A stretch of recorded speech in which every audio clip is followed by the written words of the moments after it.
Hello po mga kababayan, kamusta po kayong lahat? And once again, welcome back to another episode of Simply Talkies Vlog. Ang pag-uusapan natin mga kababayan ay ito pong continuing story ng kaganapan doon sa prayer rally ng mga kampon ni Baal. So sa mga nakakaalam po siguro, alam nyo na yung kung sino man yang si Baal. Baala na kayo.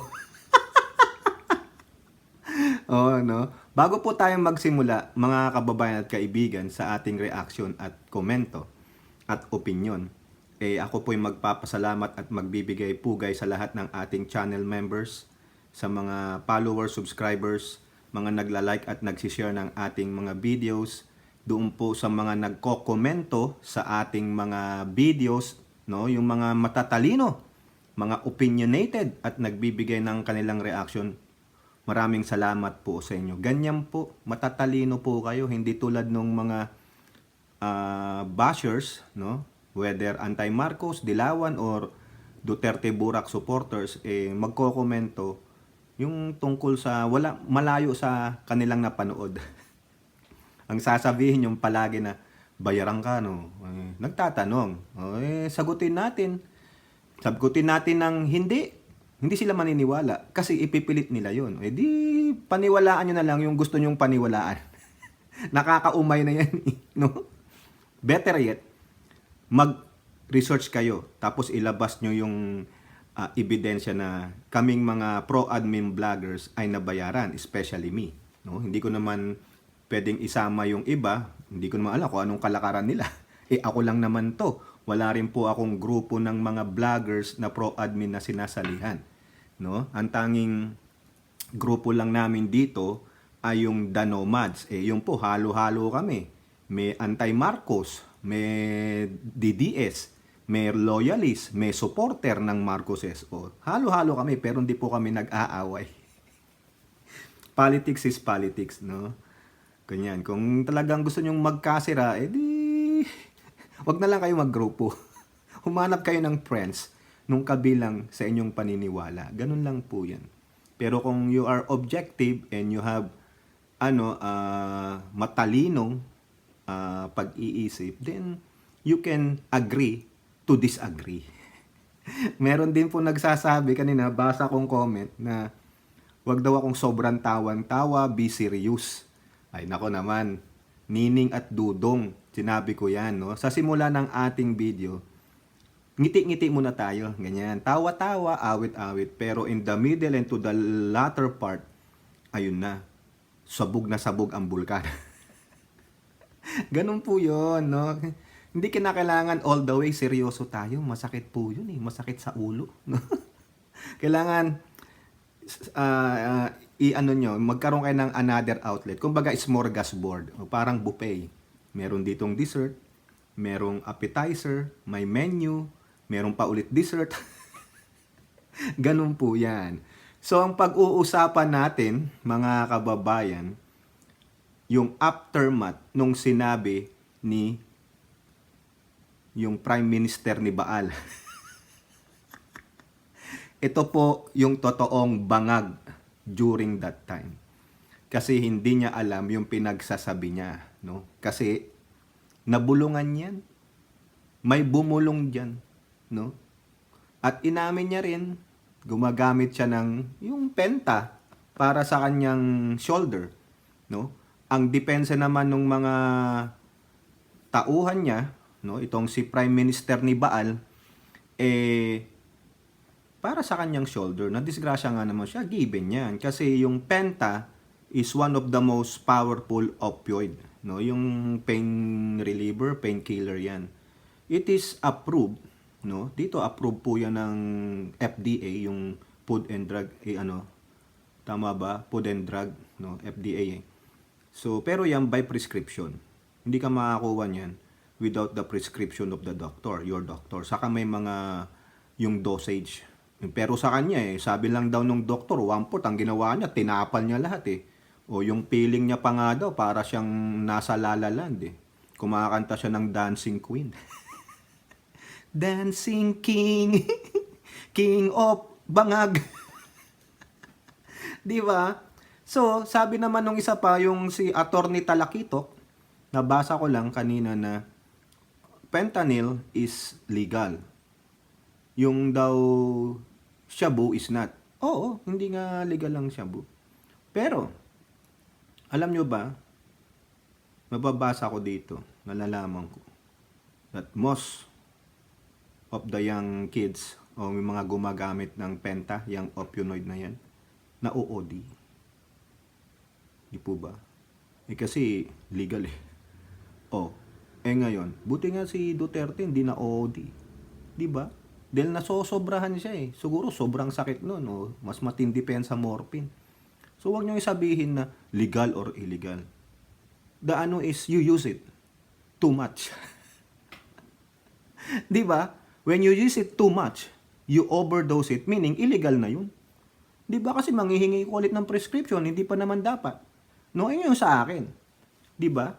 Tatanungin ka dyan ng pharmacy, so di ka pa naman ng refill, bakit meron ka na? Meaning you're abusing it. When you're abusing it, then that's illegal. Ayun yung sa aking pananaw at opinion. Just to defend the Prime Minister of Baal, sasabihin lang nilang yung ganun. Legal kasi yan, yung isa hindi. O ngayon, anong gusto mong sabihin? Na yung sinasabi niyang meron tayong bangag na presidente ngayon sa Malacanang ay gumagamit ng illegal? Patunayan nyo muna. Diba? Maski na binanggit niya yung, pero the insinuation again, sasalsalin ng mga supporter nila, ayun. Sino nagsabi niyan? Yan, si Attorney Harry Talakitok Roque. Sabi niya yan. Nandiyan po sa news. No? Kumbaga, okay lang gumamit nun. Oo nga, gumagamit ka nga, pero you're abusing it. Ganun din. Ang epekto niyan, pinaliwanag natin doon, basahin nyo, hanapin nyo, what is the effect of that ng gamot na yan sa iyong katawan once you take it. Now, if you overuse it, what will happen to you? Baka ma-OD ka, di ba?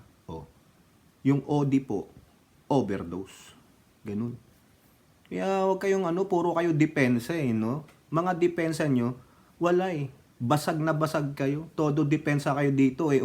Isa pang yung, anong tawag to? Hypocrite. No? Yung bang, alam niya naman daw pala, pinakita sa kanya. Bakit di mo pinahuli yan? Sino yung presidente dyan? Di ba? Presidente siguro during that time, si Noynoy. Bakit hindi hinuli ni Noynoy? Mga konsentidor. Namimili lang kayo kung sinong gusto nyong hulihin at pakawalan. Pagkaibigan, kamag-anak, okay na. Pero pag gusto nyong tirahin, no?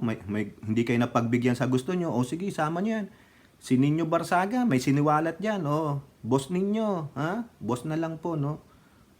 Manood kayo doon, tingnan nyo yung expose niya. Kala nyo, kaya yung war on drugs nyo noon, moro-moro. Kasi kung sino lang gusto nyo na ilagay doon sa listahan nyo, yun lang, yung hindi, yung kayang-kaya nyong takutin. Di ba? Kaya, dapat lang yata,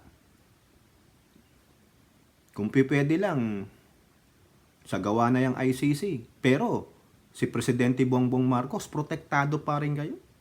Napakaswerte nyo nga kayong mga Duterte, pero kung balahurain nyo ang Pangulong pumoprotekta sa inyo, tignan nyo na lang kabaitan ng Pangulo. Di ba?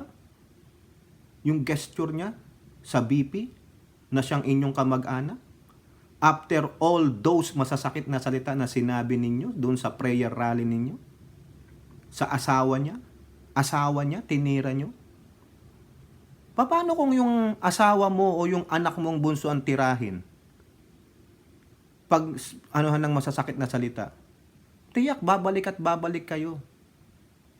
'Di ba? Tapos yung isa namang na jerk na anak niya, siya nagsabi niya na jerk ang anak niya na 'yon. Spoiled brat. 'Di ba? Sinabing mag-resign ng Pangulo, ano nangyari? Back at you.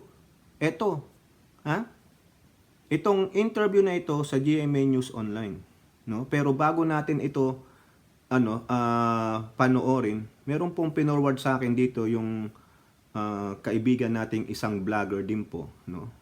Mga kababayan, salamat po Mami Peng sa pag-forward mo nito sa akin.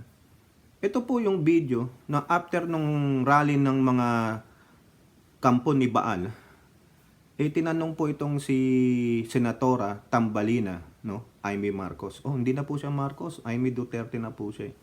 Ito lang, anong sagot niya? Nung after na marinig niya yung tirade ni Prime Minister ni Baal. Ha? Pasensya naman po ha, kung itong mga to nababanggit natin yung mga hindi mga magandang pangalan. Sila po nagsimula niyan. Sila nagsimula niyan. Tanungin niyo pa to. Ito nagsimula niyan. 'Di ba? Yung sinabi niyang sa imong ambisyon, huwag kang tambaluslos. O ginamit ngayon ng mga supporter niya. Sino nagsimula? 'Di ba? Kung yung mga dilaw dati, ang inaano kay Pangulong Bongbong Marcos ay blengbong, yung mga mukha ang ganun daw. Yun, okay yun. Sila nagsimula nun. Ad hominem. Si Sara, ad hominem. At hindi pa mabanggit kung sino talaga yung tambaluslos. Pero because of her influence sa mga supporter nila, inuugnay yung tambaluslos kay Speaker Martin Romualdez. Tapos ang tanong dito, bakit siya ang umalma pero ang dapat apektado yung former president na si Gloria Macapagal Arroyo? Walang sinasabi yung matandang babae. Pero itong si Sara Tamilmil Duterte, no? Putak ng putak. Mahalata mong masyadong immature, masyadong spoiled brat. No? Nagtatampururot, hindi mo siya apektado. Di po ba? Kumbaga ikaw nakikipaglaban sa battle ni Gloria, wala naman siyang battle. Wala naman siyang away. Kumbaga sinalo mo yung away dahil feeling mo ikaw ang magaling, ikaw ang matapang kasi nananapak ka. Di po ba? Tapos sisisihin nyo si Martin, sisisihin nyo si Ninong PBBM. Kayo nagsimula niyan, yung mga name calling na yan. Kaya balik-balik lang sa inyo. No? Kaya yung sabi nilang wag mong gawin sa kapwa mo ang ayaw gawin sa'yo, di back at you. Kayo nagsimula. Di ba? Si Gloria nananahimik na. Kasi alam niya, she's a politically mature, politically professional. Alam niya ang galawan sa politika, pero itong magkakapatid na ito, si Tamilmil, si 51 Boy Billion, saka ito si Engot, no? Si Boy Jerk. 'Di ba? Mga immature, 'di ba? Konting ano lang, ayan na, alma na, hindi mo na nag-iisip. Bakit? Paano ko sasabihin sa inyo, hindi mo na nag-iisip, lalong-lalo na itong si jackass na ito. Ha? Tingnan nyo. Unahin muna natin yung video dito na ibinigay po sa akin ni Mami Peng, no? Mami Peng, shout out ako, salamat. Ito, 26 seconds video na kung saan tinatanong si Amy Tambalina, no? Si pambansang Babang Marites ng Bayan. Okay, eto po. Hi, Sen, quickly lang po, comment lang po. Regarding po sa statement ni President Duterte kanina, ma'am. Do you have a comment on that po? Namuna siya.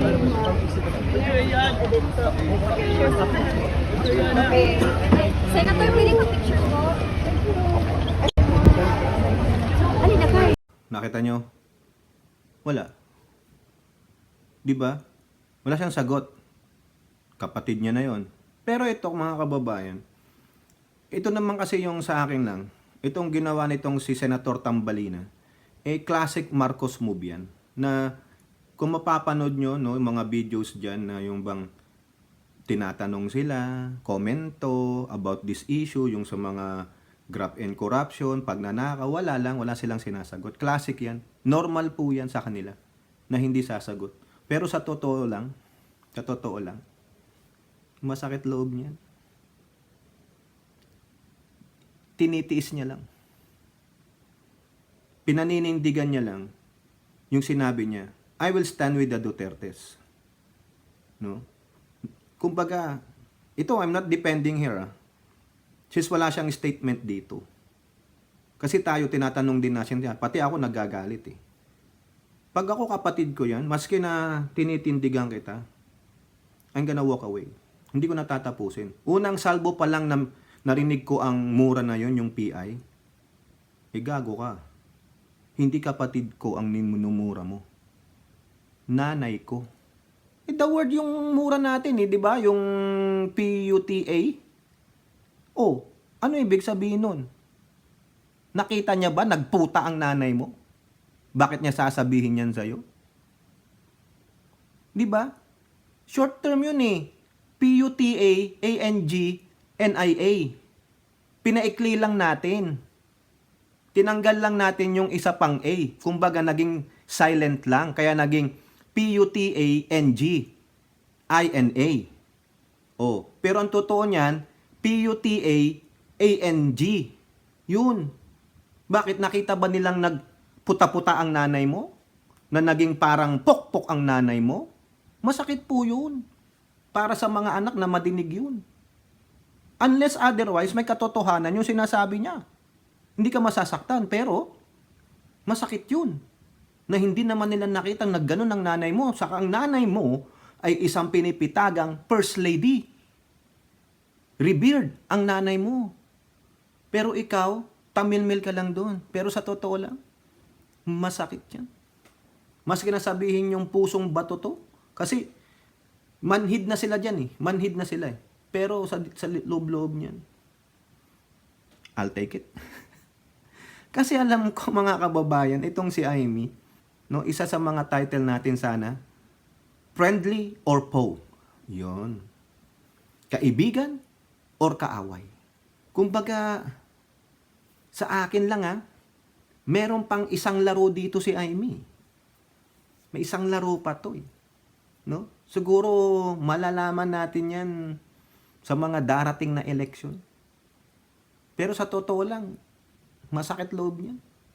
Nasaan na yung wag niyong gaganyanin ng ading ko? Nagbitaw siya ng salita niyan. Wag niyong gaganyanin ng ading ko. Yung ibig sabihin niyan, kayo, pagsalitaan niyo yung mga nang-aaway sa ading niyo, yung mga nambubuli, anong sasabihin mo? Warning! Wag niyong gaganyanin ng ading ko, otherwise. Isa pa, makakatikim kayo. Ganon yan. Pero dito, she's just taking all in out of respect to this Prime Minister of Baal. Ha?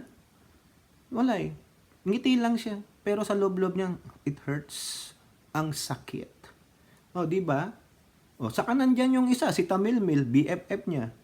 Biruin nyo ha, itong si Tamilmil, nung nagre-research ako doon sa tambaloslos niya, mga kababayan, nakita ko po yung isang article ng GMA News Online.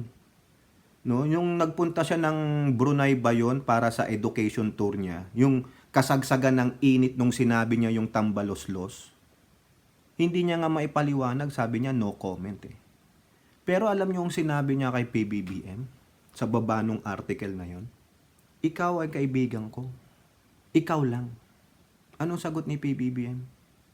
Hindi mo ba alam marami ka rin kaibigan, hindi mo lang namamalayan. Pero yung una niyang binitawan, kaibigan niya si BBM.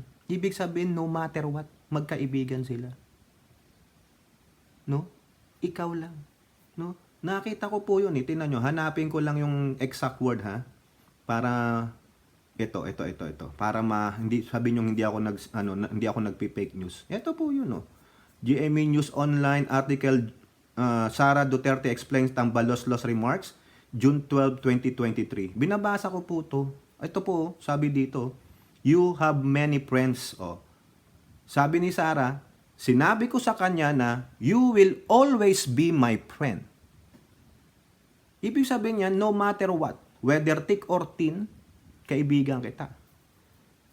Diba? And then sabi ko, ikaw lang. Meaning, si presidente lang. So therefore, yung mga anak niya, asawa niya, hindi. Ikaw lang. Specific. Ha? And then, he said na marami kang kaibigan. Hindi mo lang alam. Tinaman nyo yung balik ni Pangulong Marcos. Diba? Ito pa. Ano yung sabi ni First Lady Lisa Marcos sa interview niya sa Tatler? Tatler magazine is a very, mahal na, Tatler eh. No? Sabi niya doon, tatlo ang advocacy ko. Isa yung Pasig River, isa yung healthcare, then the last one is education. Di ba? Maganda. However, she is trusting the Vice President to do well in handling the Department of Education. Kaya nga nasabi ng Pangulo, Hindi mo lang alam. Marami kang kaibigan. Pero si Sarah, because of sometimes narrow-minded, very immature pa, kung ano lang yung nakikita niya, doon lang. She is confined with that. She is so uncomfortable. No, siguro hindi siya too trusting, ganyan, nag-iingat din, pero tama yung sabi ng presidente, marami kang kaibigan. 'Di ba? Ang sumisira kasi yung mga nakapalibot din sa'yo at sometimes ikaw na rin because of your immaturity, of your being insecure. Ha? Punta tayo kay Amy, balik tayo. So, wala pong sinabi. Wala siyang sinabi diyan sa video na yan. Pero sa aking opinion, masakit yan. Pero she's just taking it all in. Kasi nga, pinipitagan niya si Prime Minister ni Baal eh. Di ba? Oh, kung pwede lang, sabihin niya kay Pangulong Duterte, ang sakit naman niya, walang ganyanan. Di ba? Ikaw na nga ang inaano ko, wala naman kayong mailabas na ebidensya. Pero kung gagawin niya yan, siyempre, masasaktan yung matanda. Baka magtampo. Di mawawalan ng suporta to. Di ba? Kaya sabi niya, it's better to be quiet. Pero masakit yan, mga kababayan. Kapatid mo, nanay mo, di ba? Sinabing PUTA, kayo ba matatanggap nyo yun? Di ba? Siguro yun na ang nature ng mga Marcoses. That's how they deal with the issue para hindi na lumaki. Ha? And remember, disclaimer, hindi ko po pinagtatanggol dito si Senadora Tambalina. I'm just looking at the video. Sa akin, masakit yan. Pero sa kanya, tanggap na yan kasi with all those years of ridicule, no, and vicious attack sa kanila, para mamatay na yung mga issue, hindi na lalala pa. Kasi kung makapagbitaw ka ng salita, no, lalo lang lalaki ang issue, gagatungan ng gagatungan, tulad nung ginawa nitong isang kupal na anak ni Duterte, yung mayor ng province of China, Davao City. O, ayan, no? O, ito pong, ano na to, pictures na ito, thumbnail ba ito, nakuha ko po yan kay Sir Benji Contreras, no? Nakapalo po ako sa kanyang FB page, no? Nakikimarites din po ako sa FB page ni Sir Benji. Actually po, nag-message ako sa kanya, sabi ko, maraming salamat sa iyong mga ganito at suporta sa aming admin. Paalam ako na pwede kong gamitin yung mga niya, pinopost niya for content or for research, no? Para madagdagan yung ating content, no? Para hindi tayo mag-fake news. Kaya okay. Maraming salamat po, Sir Benji Contreras. I-follow nyo po siya sa FB, nagla-live po siya dyan sa FB. Saka meron silang collab, 4 sila, hindi ko lang po alam kung anong channel yung sa YouTube. No, tingnan nyo na lang po sa FB page ni Benji Contreras, no? Naandun lang po siya. Ayan po, nakita nyo. Itong kupal na to, no?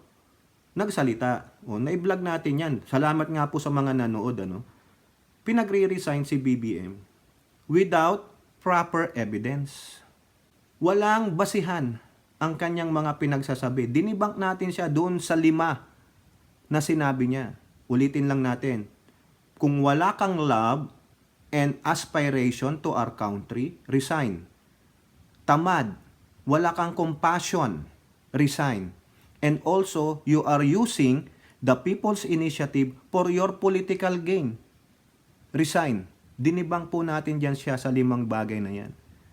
Unang-una, pinatotohanan natin, dinibang natin yung mga pinagsasabi niyang love, aspiration, lazy, compassion, and PI, yung People's Initiative.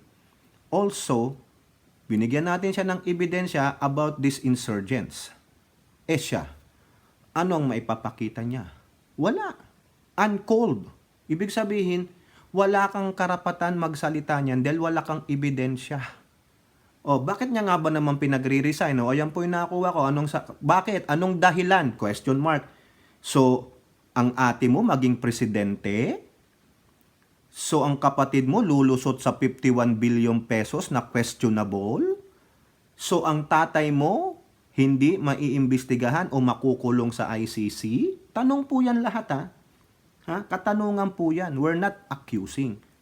We're just thinking and asking question why he uttered those words in public without presenting illegitimate evidence.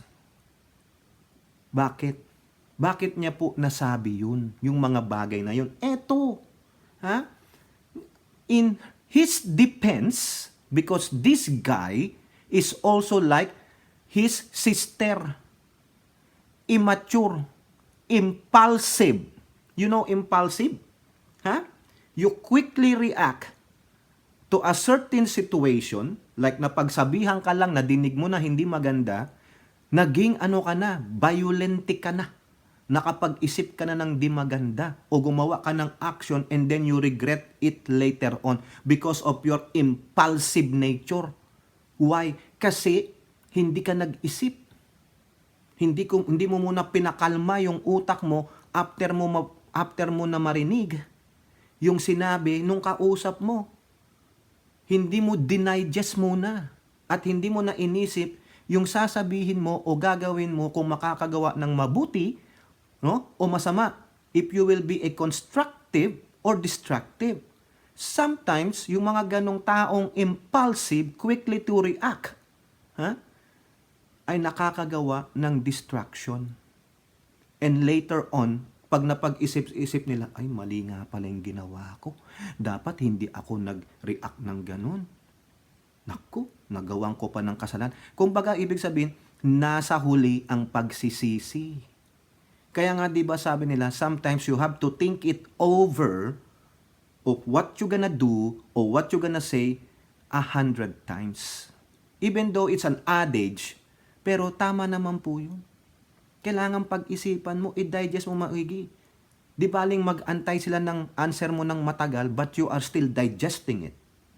Kung tama o mali yung gagawin mong action o bibitawan mong salita. Ito, si jackass, si immature, impulsive, tanga. Di po ba? Tignan nyo in his defense, si Senator Tambalina pa ang dumipensa sa kayong ate niya. Kita nyo? Kasi yung ate niya, naglabas ng statement. Pero ang statement is brotherly love lang daw. Tapos sa ibaba, yung tungkol na sa kanya. Yung pang-aapi daw sa kanya. Yung we're talking about si Tamilmil, ha? Basahin nyo po yung statement niya nandun sa Inday Sara official Facebook page. Sa simula, brotherly love lang daw ang ginawa nung kapatid niyang kupal na tanga. Tapos sa ibaba na, nandun na lahat na kasi merong despicable. Ha? Bibigyan natin ng separate content yan kasi nakita po ako ng isa na namang yung pinost ni Sir Benji Contreras. Alam nyo naman yan. Mabait naman po yan si Sir Benji. Saka yung kapatid niya si Antonio Contreras. Pero yung isang Contreras dito, yan po ay talagang matindi pa ang bunganga sa septic tank. Rotten to the core. Yan dapat ang sinasabihan ni Duterte na you are rotten. Si Hitad. Biruin nyo, ito, nagsalita. Pero, sino yung dumedepensa? Mga babae. Hindi man lang niya pangatawanan yung sinabi niya. Wala siyang bayag. Mamaya, bakit ko masabing wala siyang bayag? After all this vicious malicious attack na ginawa niya sa ating Pangulong BBM. Eto, panorin natin Ito po, courtesy po dito kung sino po ang may-ari nito Nakuha ko po to sa FB. 1 minute and 17 seconds interview kay Senatora Tambalina tungkol dun sa sinabi ng kupal na ito. Pasensya naman sa mga words Sabi natin, huwag kang gumaya sa kanila, Tokis. Hindi po. Hindi po tayo tulad nung nila Presidente Marcos. Ibigay nyo na sa kanila yon. Tayo hindi. Kung hindi kayang lumaban ng Marcos word for word, galing ko, word for word, salitaan. Tayo na lang. We'll take the grant. Nung mga supporter din nila. Kasi sobra po sila. Di ba? Kung yung Duterte hindi pumapalag, hindi rin pumapalag ang Marcos, tayo na lang. Mga bastos din po eh. Sabi nga nila, fight fire with fire. Di ba? Oh, eto, sabi ni Senator Tambalina, ha, pakinggan nyo ang depensa niya. Mamaya, bibigyan natin ng reaction nito. Di ba? Ma'am, nasa Davao kayo nung nag-speech si dating Pangulong Duterte. Anong feeling niyo nung binabanatan niya yung kapatid niyo? Wala, Pinag-sorry niya yung mga sinabi ni Oh, Presidente. sabi ko, hoy, ano yan? Bakit pinagsasabi mo yan? Tapos sabi niya, sorry, gano'n. Nakakatuwa nga eh, pero naintindihan ko kasi syempre yung babagabag talaga yung damdamin ng bagets. Syempre yung tatay niya at saka yung ate na. Ang pagtawag ni former President Duterte na ating po si Presidente. Naku, hindi na ako kasali doon. Bahala na sila, kayang-kaya na nila Pero yan. bilang kapatid po ba, nasaktan po kayo sa mga Nakakaloka. Yun lang ang masarap. Oh, nakita nyo. Oh, sorry na dinig ninyo. Oh, nakita nyo rin. 'Di ba? Tinanong siya, ano daw po ang nararamdaman ninyo nung narinig nyo yung ginawa sa kanyang kapatid na presidente. Anong sabi niya? Nakakaloka. Naloka ka. No? Naloka siya. Ano ba ibig sabihin pag naloka siya? Nawindang siya, di ba dapat? Nagwala ka dahil naloka ka eh. Kung isipin nyo, nakakita ka ng luka-luka dyan. Ano ba itsura ng luka-luka? Di ba? Sabi natin, ay nagwawala, luka-luka yan. Oh, sinungaling. Di ba? Hindi niya alam ang sasabihin niya na parang wala siyang emotion that time para sa kanyang kapatid. No? Kaya nga sasabihin natin, are you friendly or foe? Right now, she's friendly with the Dutertes. Ang iniisip ko nga, maybe this just a cover up eh. Napag-usapan po namin to nung kaibigan ko. Parang it just dawned on me that Amy is playing something, no? Na just to say, para malaman natin kung sino talaga yung kaibigan at kaaway natin. And to protect her brother. Parang she's playing like a spy. Doon sa mga crime movie na yung you want to infiltrate this group, this narco group, no? Pretending you are one of them, kahit na ano pang sabihin ng grupo na to doon sa mga kapulisan, sa mga agency, you don't care.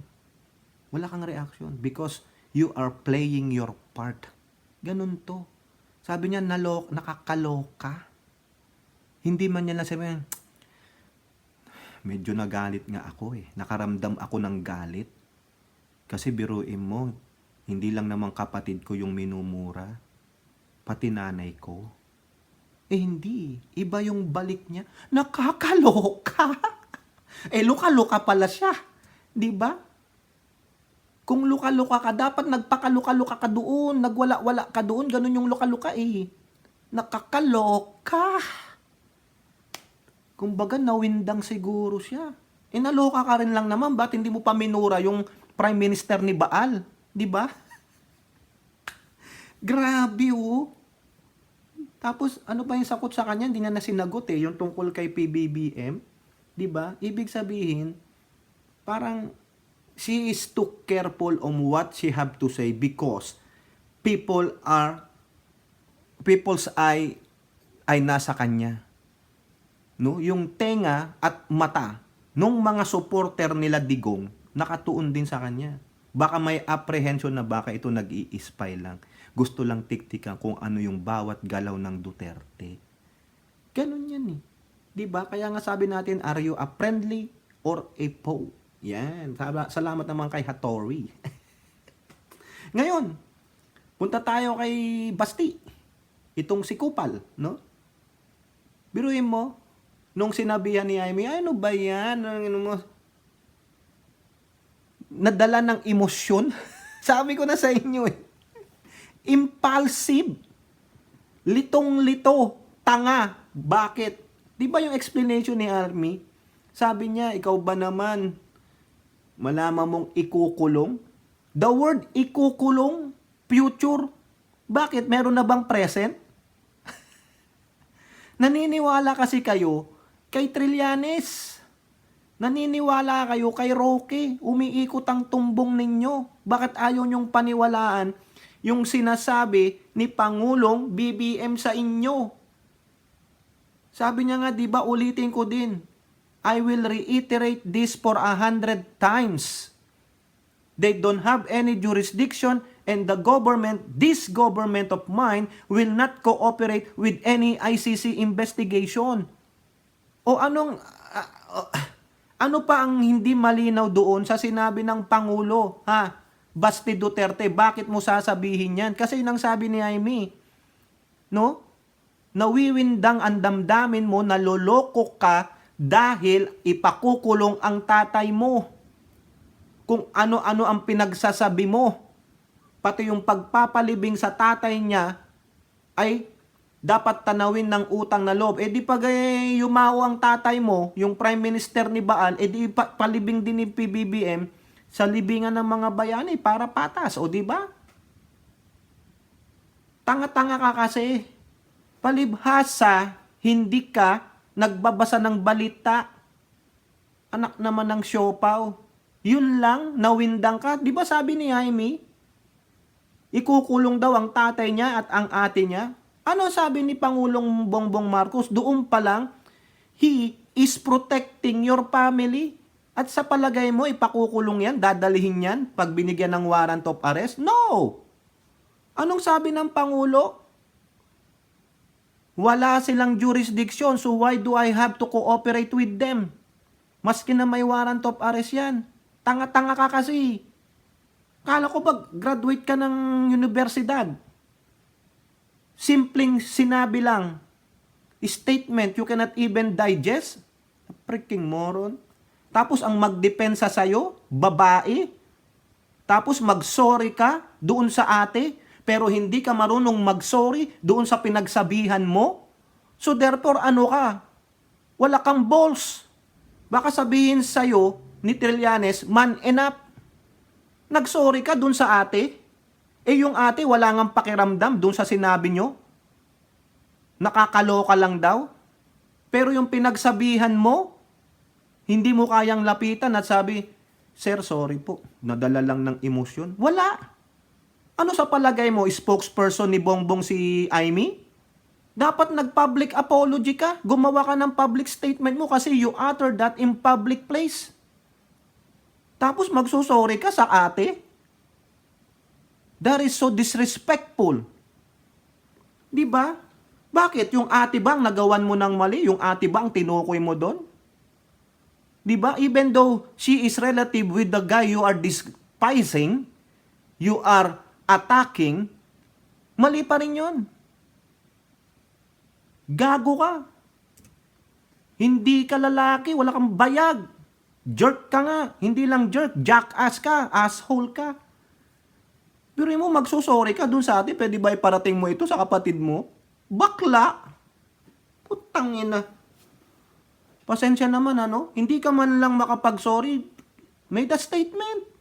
Dinidepensa ka ng ate mo, brotherly love. Dinidepensa ka ni Jaime kasi bagets ka pa daw. Yun naman yung bagets. Ibig sabihin ano? Bagets, bagito. Batang-batang utak, immature. Tapos ginawa niyong mayor. Bata pa ba yan? Eh baka naman gumagawa na ng bata yan. 36 years old na yan. Bata pa ba yan? Adult na yan. Alam niya nga yung pinagsasabi niya eh. Kung hindi niya alam yung pinagsasabi niya, why did he say those statements? To ridicule and to attack our president na wala namang ginagawa sa kanila? Ano pa ang ginawa sa kanila? Ano pa ang ibinalik ng presidente sa kanila? After those tirades ng tatay niya, ng kuya niya, at siya. Ginawa pang caretaker ng bansa ang ate mo, kupal. Pinagkakatiwalaan pa rin kayo. Ginago nyo na yung tao, pero ang binalik sa inyo, biyaya pa. Hindi man lang kayo binigyan ng masamang salita. Masama bang salita yung fentanyl? Totoo naman. Inamin ng tatay mo, gumagamit siya ng fentanyl at concern pa ang presidente sa tatay mo. na sana matignan siya maigi ng mga doktor, wag niyang i-overuse ang penta? Di ba? Nasaan doon yung masamang salitang binitawan ng presidente? Even though nung papaalis sila papuntang Vietnam, kausap pa ang ate mo. Walang masamang tinapay kay Pangulong Bongbong Marcos kasi pag nagsalita pa sa niyan, gagatungan ninyo. Lalo na nung mga burak supporter ninyo na hanggang ngayon, no, walang sinasabing masama ang Pangulong Bongbong Marcos, ang asawa niya, ang pamilya niya, pero kayo, yung mga supporters ninyo, you keep on. Tuloy-tuloy yung train ninyo ng paninira. Andyan si Glenn Chong, yung post niya, na sana daw madapa si First Lady. Ha? Si Vic Rodriguez, nagkulab pa kay Hitad. Tuloy-tuloy po eh. Yung train, hindi humihinto. Pero anong ibinabalik sa inyo ng presidente? Kababaan ng loob. So sino ngayon ang gumagawa ng gulo? Kayo. Kasi mga spoiled brat kayo. Kayo yung talagang gahaman sa power. Biruin nyo yung mga followers nyo, sinasabi pa ring bangag ang presidente. Kasi sinabi nung prime minister ni Baal, pero wala naman siyang pruweba. Yung pruweba niya nasa drug list ng PIDEA, wala nga. Tapos si Roque sasabihin niya, nakitaan niya daw ang PIDEA ng drug list na nandun si PBBM, 2012 ba yun? Dapat imbestigahan na ng PIDEA at pulis yan. Si Harry Roque, nasaan yung sinasabi niya? Patunayan niya. Di ba? Kinonfirm na. And dininay na ng PIDEA. Dininay na rin ng kapulisan. Pero si Roque, patuloy pa rin. Nakita nyo?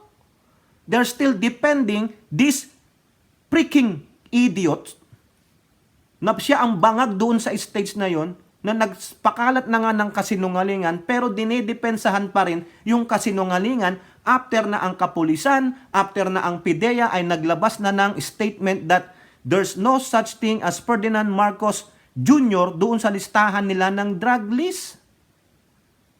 Pero sila ayaw tumigil. Tapos pag na-corner sila, they will say, inaapi kami, tulad ni Tamilmil. Yung mga taong nakapalibot kay Presidente, they are doing despicable acts against me. Nandun sa statement niya.